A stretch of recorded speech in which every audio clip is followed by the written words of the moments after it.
be doing my very first impressions video, and I'm really excited for this because I love watching first impression videos, and I especially love It's Judy Time and her first impression videos because she's just amazing, but her first impressions are my favorite and her vlogs are amazing too. So I'm going to link her channel down below because she is just incredible and I love her. I've been getting a lot of requests to do a first impressions video, so naturally, being the Twitter lover that I am, I went to Twitter and asked you guys what you would like me to try, and a ton of people tweeted back and said the new Revlon Nearly Naked foundation. So that is what I'm going to be doing. You will see me start off with no makeup. I'm going to try it for the first time, and then I'll be updating you throughout the day, and then at the end of the day I will give you guys my final thoughts. So yeah, I hope you guys enjoy this, and let's go ahead and get started.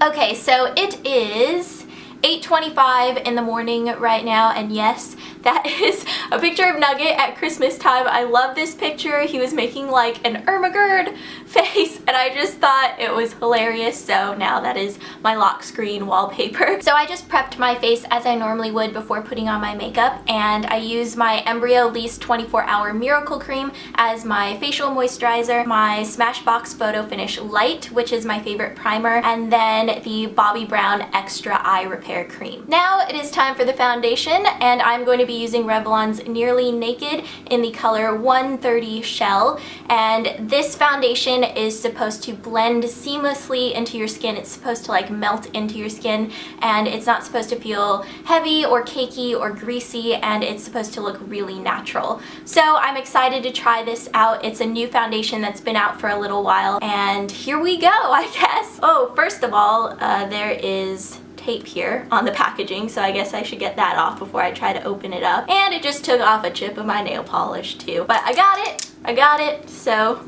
we are on our way now. I'm just gonna kind of, yes, I have about that much on my hand, and I'm just going to start putting this onto my skin. Putting this on my face with my fingers like I apply the YSL Radiant Touch Foundation. This feels really similar. The coverage seems very similar. This might actually be a dupe for that YSL foundation. It feels almost exactly the same. It blends really, really well. I feel like I kind of look like a ghost because it is probably about maybe a shade or two too light. It does seem to cover up redness, and it has covered up some of my hyperpigmentation pretty well. This has SPF 20 in it as well, so that is always awesome. This actually matches my neck color really well because my neck is naturally like a shade or two lighter than my face, so I guess that worked out well. I don't have to worry too much about blending it in with my neck. And the YSL foundation does a really good job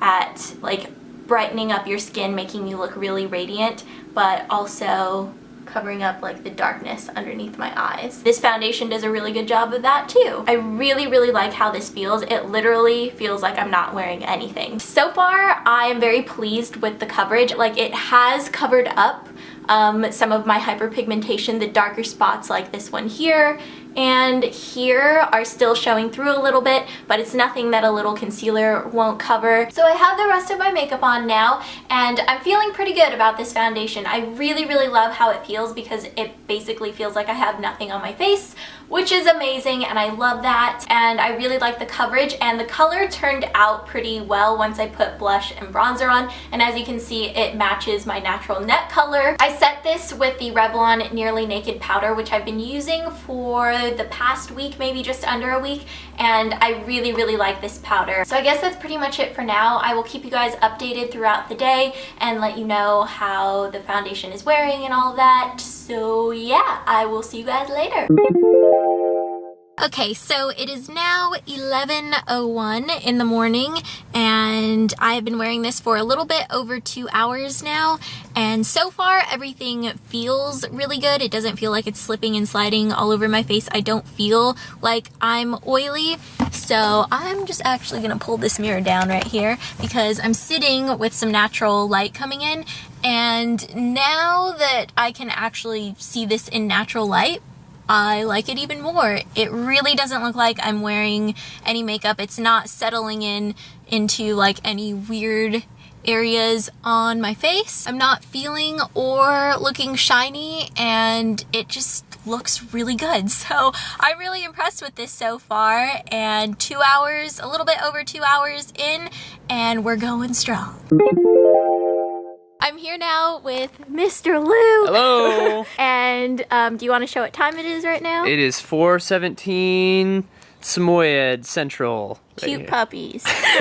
It's time for a foundation update. The foundation is holding up really well. I haven't blotted yet. Pretty much feeling the same way I felt about it before. Really loving it so far. From a guy's opinion, what does it look like to you? Does it look natural? It does, definitely. Yeah, absolutely. It's not too shiny. I don't know if you did any of the stuff like on the where outside. I stamp my face. What's the stuff you put over the top of foundation? Powder. Powder. I Did you powder? I put powder Okay. on. So I'm back home now, and it is 7:21 at night, and I had to blot my face around 5:30 because I started to get a little bit shiny here on the sides of my nose, and then on the tip of my nose, and then also a little bit on my forehead.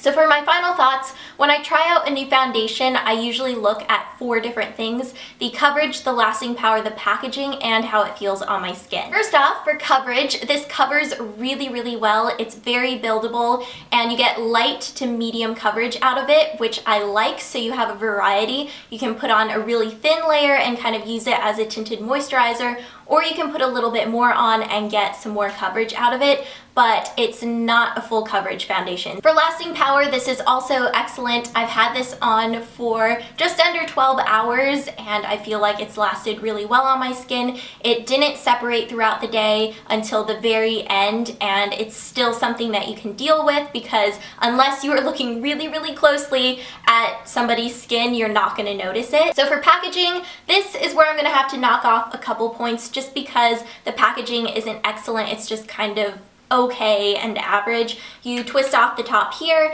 and it's really similar to Revlon Color Stay, where you just pour it out onto your hand or your sponge or whatever you're using, and you don't have really great control over the amount that's coming out. But hey, it's not the end of the world. It's an amazing product inside, so you just have to be careful when you're using it. Last but not least, this feels amazing on the skin. It feels really light, to the point where it's so light that you don't even really feel like you're wearing makeup, so that's awesome. This is definitely the lightest feeling foundation that I've ever tried. And after wearing this foundation all day, I will say that I think that this is a really great dupe for the YSL Radiant Touch foundation, which is amazing because I love that foundation. This one actually feels even lighter than the YSL foundation, but the coverage is very similar, and when I put this on my skin, it felt very similar to the YSL foundation. So overall, I'm going to give the Revlon Nearly Naked foundation an A grade because I think it's just an all-around great product, and the only downside for me is the packaging. So that's it for today, and I hope you guys enjoyed my very first impressions video, and I would definitely love to do more of these if you guys would like to see more. So if you would like to see me try out another product, you can leave your requests down below, and you can also tweet them to me on Twitter because I am like always on Twitter and I love Twitter. So come say hi on Twitter if you want to. My link will be down below. I think that's gonna be it, and I hope you all are having an amazing day, and I will see you guys later. Bye!